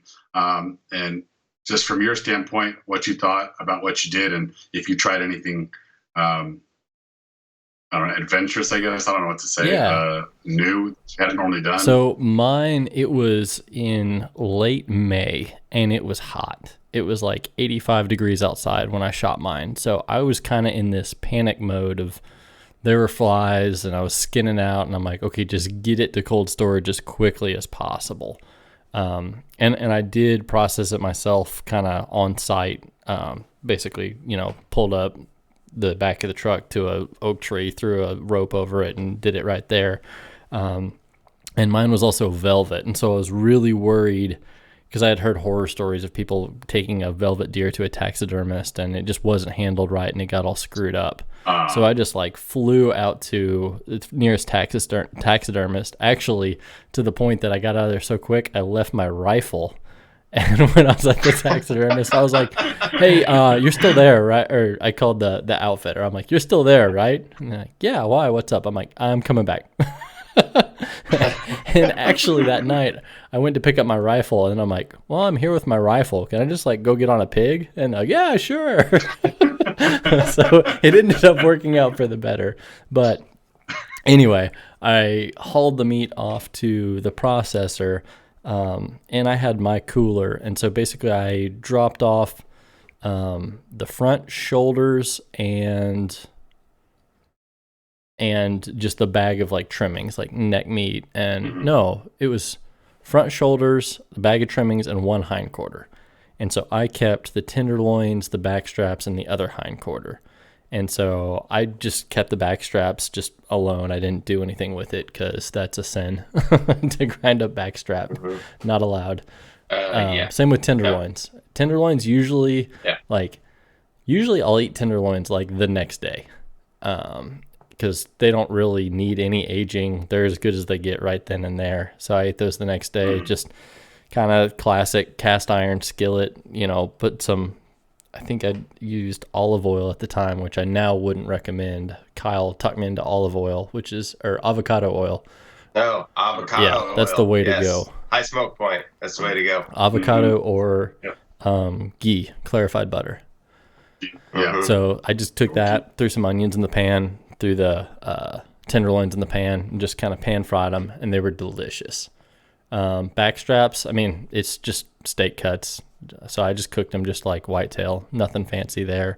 On the hind quarters, I did get some sausage made out of the front quarters. I just did summer sausage, some jalapeno cheese, just all the just kind of normal traditional Texas stuff that you get at any place, and it's all good. It's so good, but because that's so blended and so seasoned, to me, it didn't really taste different than whitetail. I wouldn't have been able to tell you which one was just tastes like sausage. Yeah. Sausage tastes like sausage. It tastes like sausage. Yeah. You can't make and it was sausage better. Yeah, and it was great, but it just kind of, it was what it was. But then one hind quarter, I cut up all the steaks, and I cut them all kind of with the grain. So I kept the top round, kept it whole, but cut it in half, kept all the, just did the same breakdown kind of muscle section cuts that I've done with a whitetail. But the one the processor did, I said, I know how to do that, do something different. And so he cross-cut it all, which was different for me. Literally the whole chunk of meat, cut it completely across, bone-in steaks. And those were fantastic. And what was a little bit interesting about those is you would have one part that was a little tough, and then another part that was so tender, because it was just different muscle groups. It wasn't consistent. Like a T-bone. Yeah, exactly. Like the two sides of a T-bone. but it was so good. And what I really like doing with those is I would cook the steak and with the bone in, and then like when it was almost done, I would get in there with a grapefruit spoon, dig the marrow out of the bone, and smear that across the top like butter. And that was so good. Good idea. Okay. That was so I good. like bone marrow. Yeah. That's good. Yeah. But I just cooked them just Not like being just fair, that's fine. like steaks. I mean, aside from that, We'll take nothing too different. Mhm. Yeah. But it was Gotcha. it's better than whitetail. I think whitetail is better than mule deer, and axis is better than whitetail. Yeah. Well, one of our challenges, and you can take us up on this, you can ask us later, but is we want to cook an Indian dish, like a traditional axis, or Huh. was it Chital, yeah. Chital is a proper. a chital dish Yeah. out of the meat. So it's like taking it, try to take it back to its roots. Yeah. That's really cool. So so that's going to be one of our challenges. We're going to look up, try to find a traditional recipe for that. If they're eating them very much over there, I don't know. I'm sure somebody is over Somebody there. is. Yeah. And then cook something up like that too. That's So- a really cool goal. And it Yeah. breaks you out. Like so often I get kind of stuck in the rut of just doing the same old stuff because I know the way I like to cook a deer steak, and so I do that all the time. Yeah, it's I good. did it yesterday. I know. It was great. That's how I feel about venison backstrap. Yeah. It's like when people will be like, hey, how about you try this with the backstrap? I'm like, why? Yeah. I've been That's trying stupid. the very first thing I said when he was telling me about the backstrap, and I'm like, this is what we're gonna do. We're gonna do a take on beef Wellington Venison is Wellington. venison Wellington. With backstrap. with the backstrap. And I feel like I've gotten Pages. I got a lot of pushback. Pages like, why would you screw up from Paige, backstrap? but No, I think do I got it. Kyle on board. If you've and- got the gonna backstrap, do try it. it's Yeah. happening for sure. Yeah. And so it's going to be amazing. It's keeping it medium rare is Yeah. key. Yeah. Like if That's- you can finish it and keep it medium rare, awesome. If it somehow gets overcooked in the middle, Yeah. we'll still eat Still it. eat Yeah. it, but Yeah. we'll know for It next won't time. be as And then overcooked venison. I really like one of my go-tos that I had 2 days ago, just because it's easy and it's always good, is just like fried rice with just like sliced deer steak. Yeah, I saw your picture. It looked It's delicious. always good. Yeah, it's, And Yep. like beef stroganoff, but use venison. that's what Yeah, I made it's the other great. day. Yeah. It was Yeah. good. Yeah, he told me that Yeah, was beef really stroganoff. Yeah. But yeah, there's anything. I think we're gonna do some venison fried steaks also. good. Mhm. We got some cube meat basically. It would be perfect, I Yeah, guess. yeah, for sure. So we have a lot of meat. We got a lot of stuff to try. Nice. Yeah. So Yep. it'll be That's good. awesome. Yeah. Oh yeah, we took it to Cubby's and we put it's just the guy was like, well, this is about how much meat you're gonna have, and I'm like, all right. I mean, I don't know if I read off the list, but It's like 100 he pounds. he was like, well, what do you want? And I was like, listen, I'm just start naming stuff off, and then you tell me when I'm getting close to wasting all this meat. And I was like, let me get 25 pounds of brats, 25 pounds of jalapeno sausage, and I looked at him and he was like, Keep yeah, going. you used like a quarter of it. I'm like, oh shit. Dude, you better get another deep Um, freeze, bro.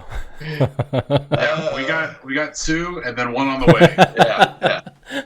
We got two. I cleaned out my deep freeze Yeah. last night. There's a few other things that I can take out. I also have This week, So, that's our goal. it's two I'm fridges. eating everything from the The freezer, freezer, yeah. for the next So, 2 weeks it's- until all this meat comes back. Shit, it's gonna Because be half of meat. it comes back this weekend, and then I don't know when the other half will get. So They'll both probably this they'll both weekend. be. I bet they'll both gosh. be this weekend. Okay. Well, I bet the Got a lot of processes freezer are meat probably to a eat. lot faster now too, because it's not like Oh, yeah. late November Yeah. when they're so. Well, That's what I was yeah. thinking. Yeah, the first one that we dropped off, because we dropped off the 2 deer that we shot Sunday at a guy, because we're kind of in the same boat. It's like it's getting warm, like we had to get back, all that stuff, and so So roll with ice. we shooting packed them blood with, at everybody. Yeah, we packed them with ice, and there's blood spilling out the back of the truck as usual. Which I was telling them, I was like, do you know how many times like you couldn't see my license plate in the back because there's blood covering it? It's like they don't care. It's Yeah. Texas, Yeah. you know. And like, oh, somebody's a hunter. What they like want to see back of your truck to see how big the deer Well, that's was. the difference pretty much. between Fort Worth and Dallas. Like, if there's anything that quantifies that, like if there's blood on your truck in Fort Worth, people are like, "Oh, cool, you got one." Whereas What'd you get? if I drive my white truck with a bloody handprint on the back, they're like, yeah, DPD, calling the cops right now." But we saw a park department of what is it? Yeah. Park wildlife. Yeah. Agent Texas Parks and Wildlife. at a gas station. We stopped out while we were grabbing some sandwiches. There's antlers poking out the back of the Yeah. truck. And I'm like, By dude, the this way. guy's gonna say something. And he was younger, but he just Didn't say anything. looked over, just walked on He's by. like, I was like, "Yep, all right, cool." well, He probably just saw We're- Axis. Yeah. it's the norm. Yeah. Exactly. That's what I was Exactly. saying. I was like, if he knows anything and he lives around here, he knows those are axis antlers sticking out because it's like those are whitetail. It's like, would you give that whitetail? What's going on here? Yeah, so you could tell. But yeah, so so we dropped those two off to get processed, but those are more like straight, like we're keeping everything whole, like big chunks and whole, and pretty much, he's half in our back straps, like the whole back straps, but slice them in half or whatever. And we're doing one of them. So the doe, we had him do the back straps with the ribs on it. Oh, So, so he'll do like little yeah. tomahawks. Yes. I've never done exciting. that. That's So we're- awesome. I know, because that's one of the things that I don't really have the tools. Like I could, but like it's pretty, it's kind of like messy or what? Not really messy, but like doing the tools and getting it right and not like chunking the meat all up and stuff with your saw. Yeah. Like that's hard to do. But those guys have the tools for it and they've done it 100 times. So I'm like, Mhm. this is the time to get it done. Dude, that's awesome. So yeah, so he's gonna cut those into tomahawks, and it'll be in between like the big tomahawk for beef and like lamb chops. Yeah. And I figured it's like kind of the middle ground. I mean, it's obviously gonna be super lean, but like size wise, it's in between the two. Yeah. Probably closer to lamb chops, but It's gonna be it's amazing. definitely Yeah. big. Definitely a lot Good, for bigger sure. than lamb chops. Yeah, But 'cause when we pulled out bone in the- backstrap. Think of that. We pulled out the backstrap out that first one that we shot, the one that he shot. Giant. Dude, I mean, like, what do I do with all this giant?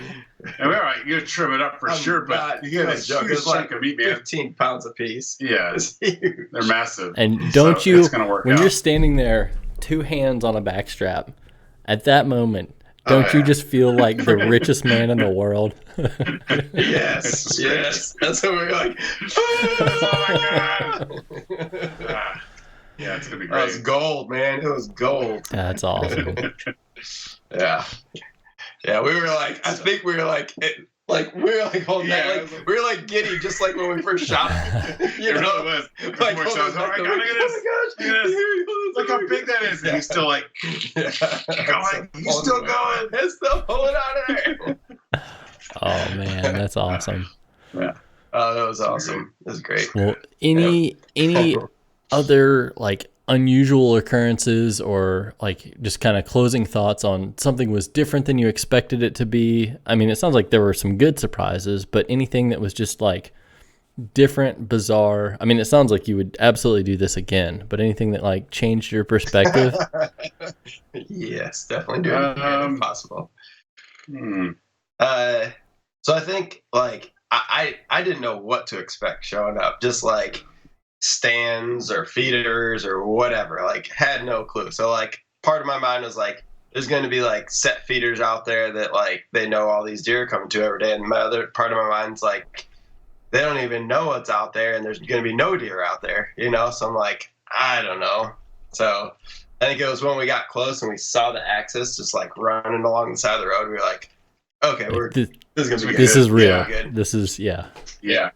And I don't know if you feel the same way, but I feel like when you're hunting whitetail, they seem to be louder than I think the axis. Where like all the axis, I never heard the axis coming. Yeah. It wasn't until I saw them where normally I feel with like whitetail, they're like stepping and they're like clumsy. I don't know.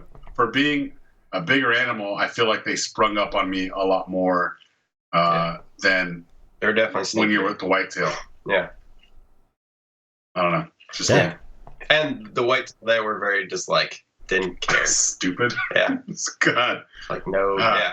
So then like you're comparing them to these whitetails who like don't It could have been spook just for a bunch of anything. dumb. Yeah, Yeah, they were. those whitetails. Yeah, those So- whitetails specifically, I guess. Yeah. Should I say? Because I've had whitetail sneak up on me before. For sure. and be like super silent. It's And then I've had ones who are like, crunch, crunch, crunch, crunch. I will say another thing if I go back out there, I will be a little bit more observant of everything else. We were leaving and we saw what a gazelle or an impala on a low fence. A black buck, probably. Are they yellow? They're like kind of like golden on top and a white belly. Oh no! It was like golden orange. Yeah. Kinda. Black buck. Okay. I'll look it up. We'll see. We're curious. It might be. But the fact that there's that we did see the gazelle and we did see I don't know, all the things that we see on the low fence, we saw a few animals, meaning that if they're there, they're probably everywhere.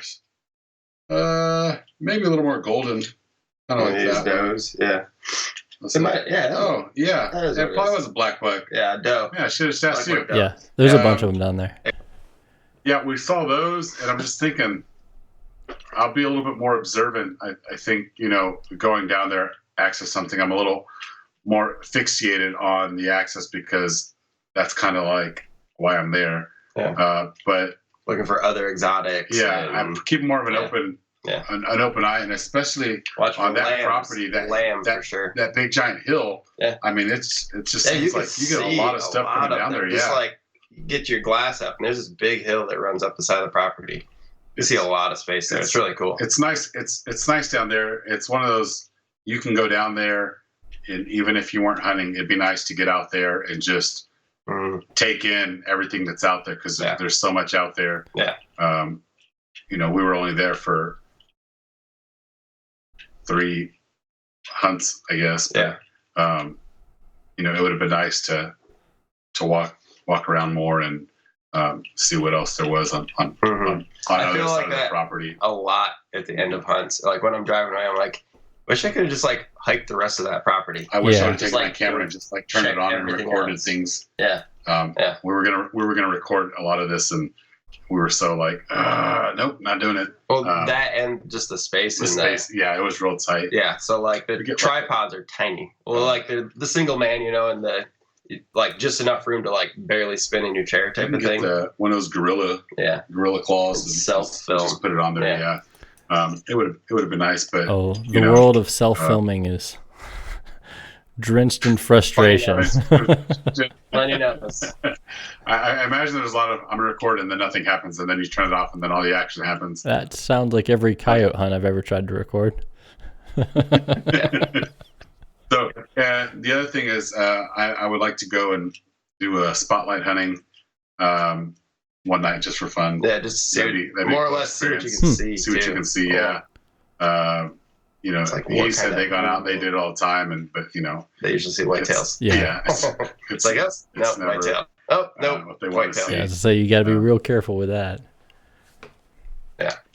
But I mean, that's what they're sitting there waiting to see what it is. Mm-hmm.